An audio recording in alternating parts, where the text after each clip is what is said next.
نبی علیہ السلام نے ارشاد فرمایا من وافق موتہ عند القضاء رمضان دخل الجنہ، جس بندے کو رمضان المبارک کے اندر موت آ گئی اللہ تعالیٰ اس کو جنت کے اندر داخل فرما دیتے ہیں۔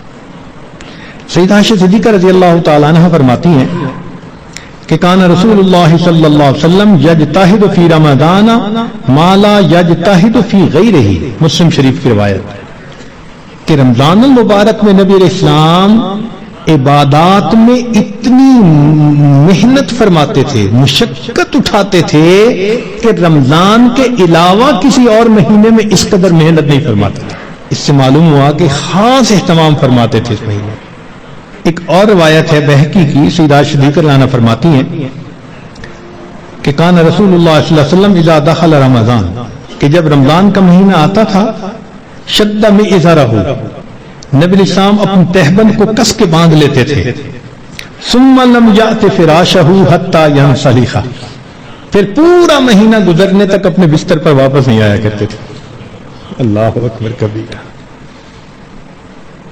اس لیے کہ وہ رمضان کی برکات سے واقف تھے، جانتے تھے۔ بہقی کی شریف کی ایک اور روایت ہے کان اذا دخل رمضان تغیر لونہ، کہ جب رمضان کا مہینہ آتا تھا نبی علیہ السلام کا چہرے کا رنگ بدل جاتا تھا۔ اللہ اکبر کبیرہ، وکثرت صلاتہ، اور نبی علیہ السلام نماز نفل کثرت کے ساتھ پڑھتے تھے۔ وابتہل فی الدعاء واشفق لونہ، اور اپنی دعا میں اتنے اللہ کے سامنے عاجزی کرتے تھے کہ آپ صلی اللہ علیہ وسلم کا چہرہ انور سرخ ہو جایا کرتا تھا۔ اللہ اکبر۔ چنانچہ ایک حدیث مبارکہ میں ہے، سلمان فارسی رضی اللہ عنہ اس کی روایت فرماتے ہیں کہ خطبنا رسول اللہ صلی اللہ علیہ وسلم فی آخر یوم من شعبان فقال، نبی علیہ السلام نے فرمایا یا ایھا الناس قد اظلکم شہر عظیم مبارک، اے لوگو تمہارے اوپر ایک بڑا مہینہ برکت والا آ گیا ہے، شہر فیہ لیلۃ خیر من الف شہر، ایسا مہینہ کہ جس میں ایک رات ہے جو 1000 مہینوں کی عبادت سے بھی زیادہ افضل ہے۔ شہر جعل اللہ صیامہ فریضہ، ایک ایسا مہینہ جس کے روزے کو اللہ رب العزت نے فرض فرمایا، وقیام لیلہ تطوعا، اور رات کے قیام کو اللہ نے اپنے قرب کا ذریعہ بنایا۔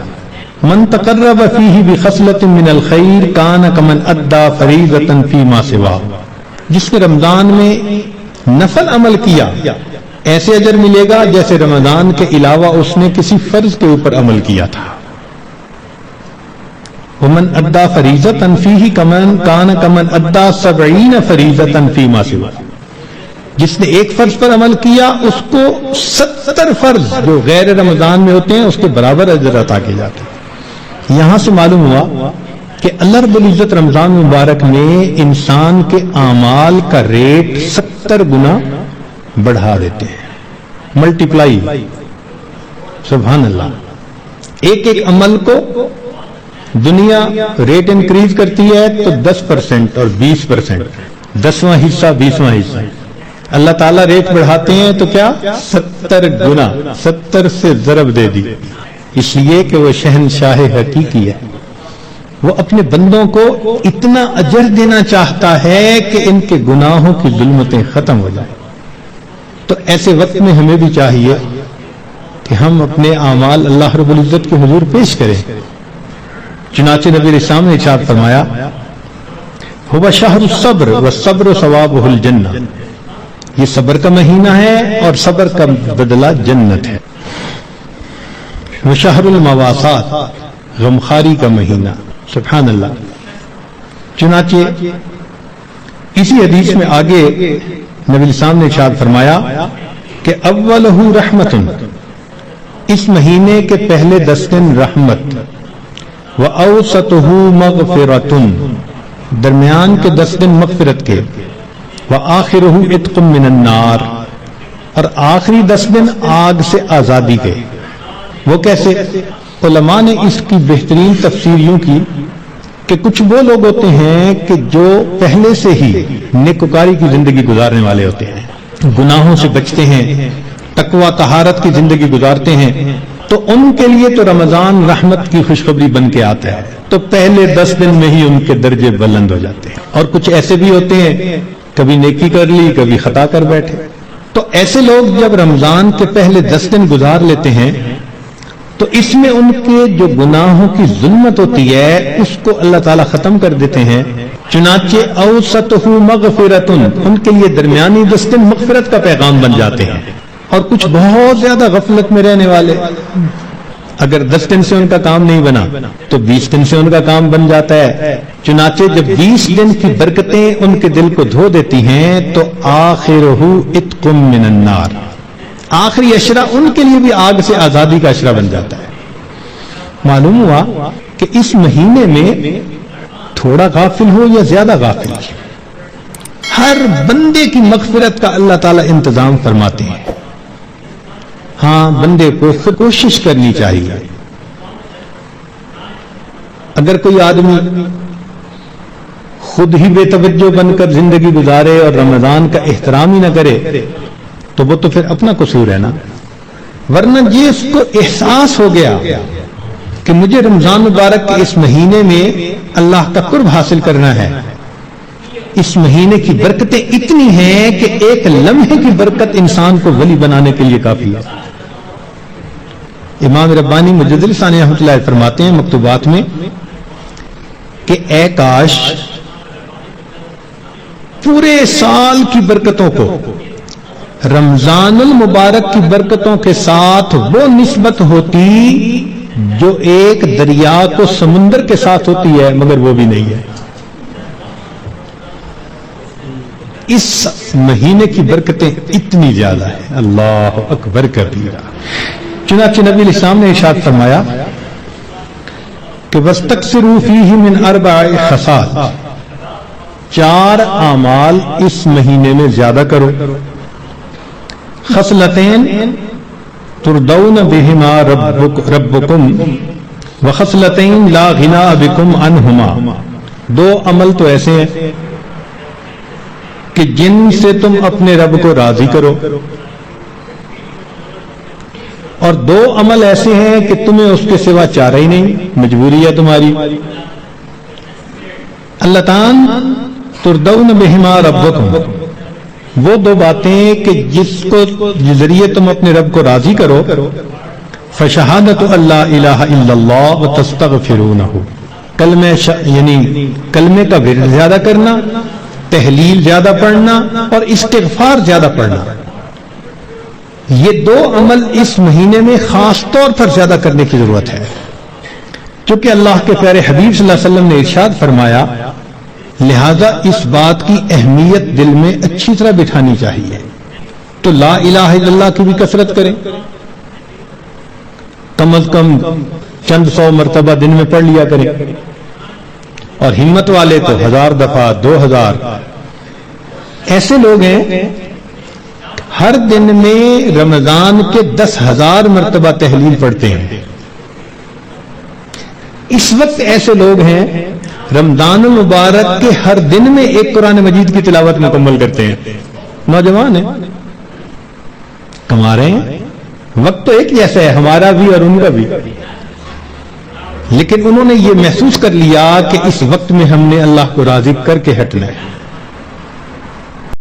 وہ 2 باتیں کہ جس کو ذریعے تم اپنے رب کو راضی کرو، فشہادت اللہ الہ الا اللہ وتستغفرونہ، یعنی کلمے کا ورد زیادہ کرنا، تحلیل زیادہ پڑھنا اور استغفار زیادہ پڑھنا۔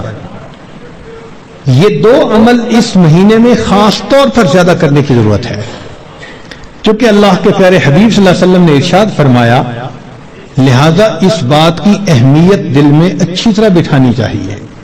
تو لا الہ الا اللہ کی بھی کثرت کریں، کم از کم چند 100 مرتبہ دن میں پڑھ لیا کریں، اور ہمت والے تو 1000 دفعہ 2000۔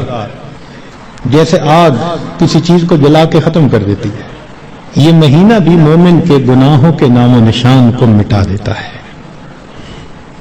زمین اگر ناپاک ہو تو ایک طریقہ تو یہ ہے کہ اتنی بارش برسے کہ ساری گندگی بہہ جائے اب جب زمین دوبارہ خشک ہوگی تو پاک کہلائے گی.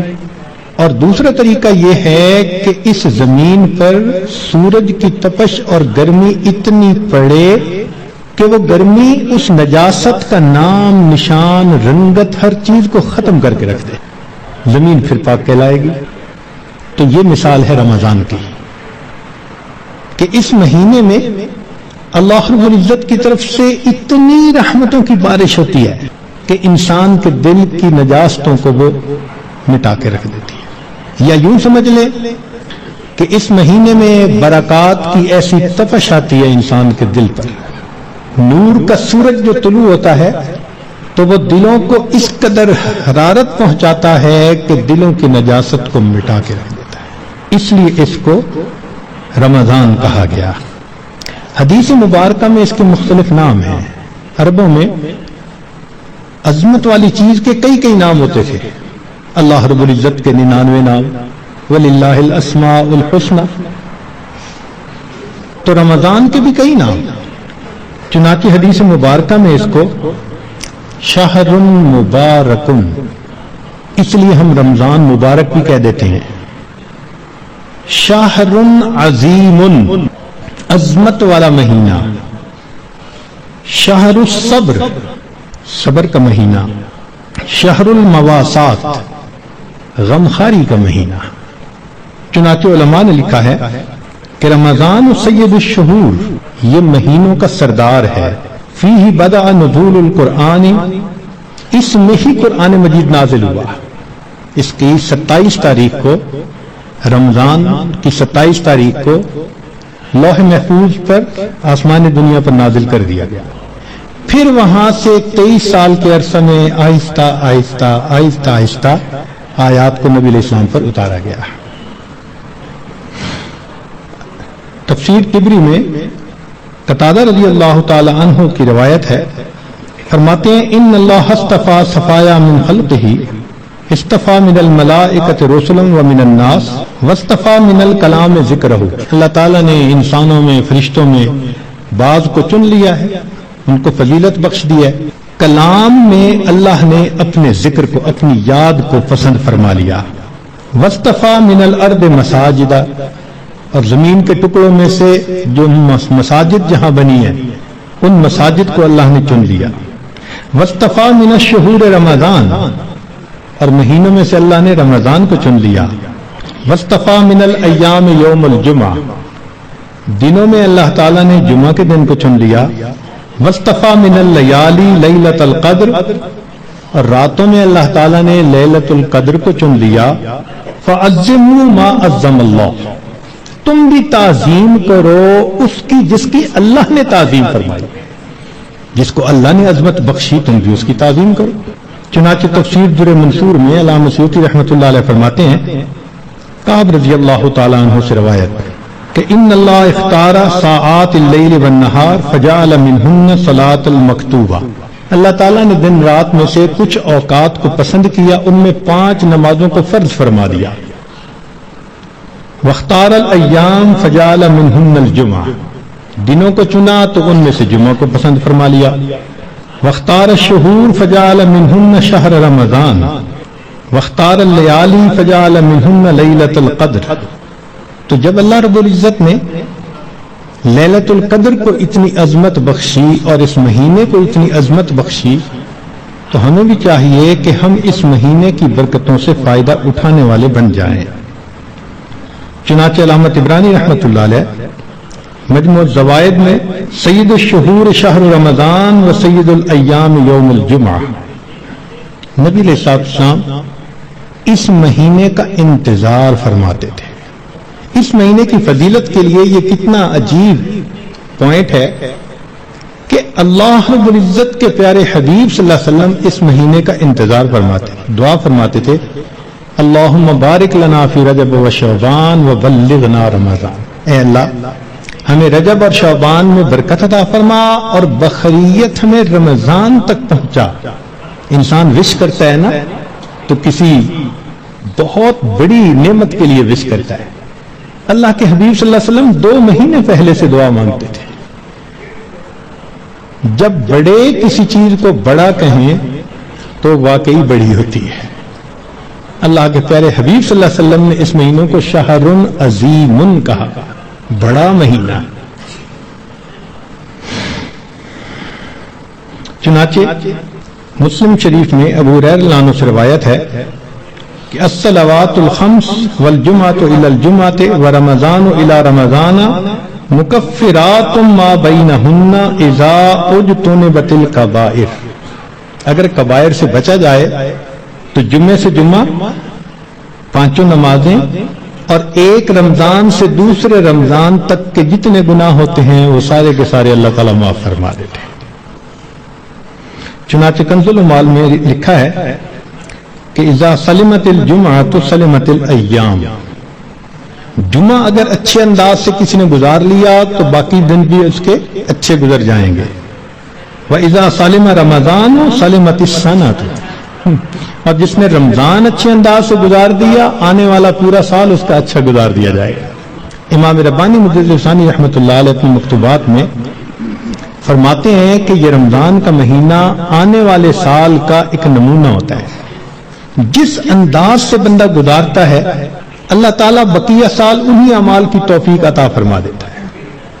مثال کے طور پہ ایک نوجوان اگر چاہتا ہے کہ میں اپنی آنکھوں کا پرہیز کروں، غیر محرم سے اپنی آنکھوں کو بچاؤں، تو وہ رمضان میں اس کی مشق کر لے۔ اگر پورا رمضان غیر محرم سے نظر بچا لی، بقیہ پورا سال اللہ اس کو توفیق عطا فرما دے گا۔ آپ پورا رمضان تہجد کی پابندی کر لیجئے، تلاوت کی، اعمال کی پابندی کر لیجئے، اور پھر دیکھیے بقیہ پورا سال وہ کام کس طرح آسان ہو جاتے ہیں، اللہ تعالیٰ توفیق دے دیتے ہیں اس بندے کو۔ اس لیے ہمارے اکابر رمضان کو بہت اہتمام کے ساتھ گزارتے تھے۔ بلکہ بخاری شریف کی روایت ہے کہ ایک صحابیہ حج پہ جانا چاہتی تھی، خامن نے نہ کر دی۔ پوچھا بھی کیوں؟ اس نے کہا سواری نہیں ہے۔ اس نے کہا فلاں اونٹ تو ہے۔ اس نے کہا وہ میں نے صدقے کی نیت کر لی، اب وہ میرا نہیں، وہ اللہ کا ہے، اب میں تمہیں نہیں لے کے جا سکتا۔ خاموش ہو گئی۔ خامن جہاد کر کے واپس آیا تو وہ عورت نبی الاسلام کی خدمت میں حاضر ہوئی۔ اے اللہ کے حبیب صلی اللہ علیہ وسلم، میرا بڑا جی چاہتا تھا میں حج کروں، مگر میرے خامن نے کہا کہ سواری نہیں، اور میں نے صدقے کا اونٹ تھا بتایا تو اس نے کہا میں اس کو نہیں استعمال کر سکتا۔ تو نبی علیہ السلام نے پہلے تو خامن کو سمجھایا کہ دیکھو یہ حج کا عمل بھی اللہ کے راستے میں جانے والا عمل تھا، تم اگر اس اونٹ پر اس کو یہ حج کروا دیتے تو اس میں کوئی حرج نہیں تھا، مگر ساتھ ہی یہ فرما دیا اس عورت کو کہ اچھا اب تم رمضان میں عمرہ کر لینا، اللہ تعالیٰ تمہیں میرے ساتھ حج کرنے کا ثواب عطا فرمائے گا۔ یہ بخاری شریف کی روایت ہے۔ تو رمضان مبارک کو اللہ رب العزت نے ایسی فضیلت عطا فرمائی۔ چنانچہ کنز العمال میں ہے کہ اذا کان اول لیلۃ من شہر رمضان صفدت الشیاطین ومردت الجن، کہ جب رمضان کی پہلی رات آتی ہے تو شیاطین، سرکش جن، ان کو قید کر دیا جاتا ہے، باندھ دیا جاتا ہے۔ خبردار، میرے پیارے حبیب صلی اللہ علیہ وسلم کے امتیوں کے روزوں کو تم خراب نہ کر سکو، تو شیاطین کو باندھ دیا جاتا ہے۔ وغلقت ابواب النار فلم یفتح منها باب، جہنم کے سارے دروازے بند کر دیے جاتے ہیں، پورا رمضان بند رہتے ہیں۔ وفتحت ابواب الجنت فلم یغلق منها باب، اور جنت کے سارے دروازے کھول دیے جاتے ہیں اور ان دروازوں کو پورا مہینہ بند نہیں کیا جاتا۔ سبحان اللہ۔ اللہ رب العزت اس مہینے میں جنت کی سیل لگاتے ہیں۔ وَيُنَادِي مُنَادٍ كُلَّ لَيْلَةٍ، اور ایک ندا دینے والا فرشتہ ہر رات یہ ندا دیتا ہے، یا باغی الخیر اقبل، اے نیکی کے متلاشی آگے بڑھ۔ ابتغاء سے ہے یہ لفظ، باغی الخیر۔ وَيَا باغی الشر اقصر، اے برائی کے تلاش کرنے والے تھم جا، رک جا۔ وَلِلَّهِ عُتَقَاءً مِّنَ النَّارِ وَذَلِكَ كُلَّ لَيْلَةٍ، ہر رات میں اللہ تعالیٰ جہنم سے جہنمیوں کو بری فرما دیتے ہیں۔ اب یہاں طالب علم کے ذہن میں ایک سوال پیدا ہوتا ہے کہ رمضان مبارک میں شیاطین تو قید ہو گئے، پھر کیوں برائیاں ہوتی ہیں، غفلتیں ہوتی ہیں؟ تو علماء نے اس کے کئی جواب دیے. ایک جواب تو انہوں نے دیا بھائی بڑے شیاطین تو قید ہو گئے، اب چھوٹے شتونگڑے بھی تو ہیں، اور ہم اتنے غافل کہ شتونگڑے ہی کام دکھا جاتے ہیں. دوسرا علماء نے یہ کہا کہ شیطان کی وجہ سے نفس کے اندر اتنی خباثت آ جاتی ہے کہ شیطان اگر باندھ بھی دیا جاتا ہے تو نفس اس کا کارندہ بنا رہتا ہے، وہ انسان کو گناہوں پر اکسائے رکھتا ہے. یا برے دوست ہوتے ہیں، یار بد، ان کی وجہ سے انسان رمضان میں بھی نیکی پر نہیں آتا. مگر اس کی خوبصورت مثال یہی ہے کہ جیسے لوہے کو بھٹی میں گرم کرے نا تو سرخ ہو جاتا ہے، پھر اس کے بعد اس کو بھٹی سے نکال لیں تو وہ 1 منٹ میں ٹھنڈا نہیں ہوتا، وہ گھنٹہ 2 گھنٹے گرم رہتا ہے. تو شیطان نے انسان کو گناہوں کی بھٹی میں اتنا گرما دیا ہوتا ہے کہ ان لوگوں کے لیے رمضان کا مہینہ آ بھی جاتا ہے تو وہ گرمی اسی طرح موجود رہتی ہے. نبی علیہ السلام نے ارشاد فرمایا من وافق موتہ عند القضاء رمضان دخل الجنہ، جس بندے کو رمضان المبارک کے اندر موت آ گئی اللہ تعالیٰ اس کو جنت کے اندر داخل فرما دیتے ہیں.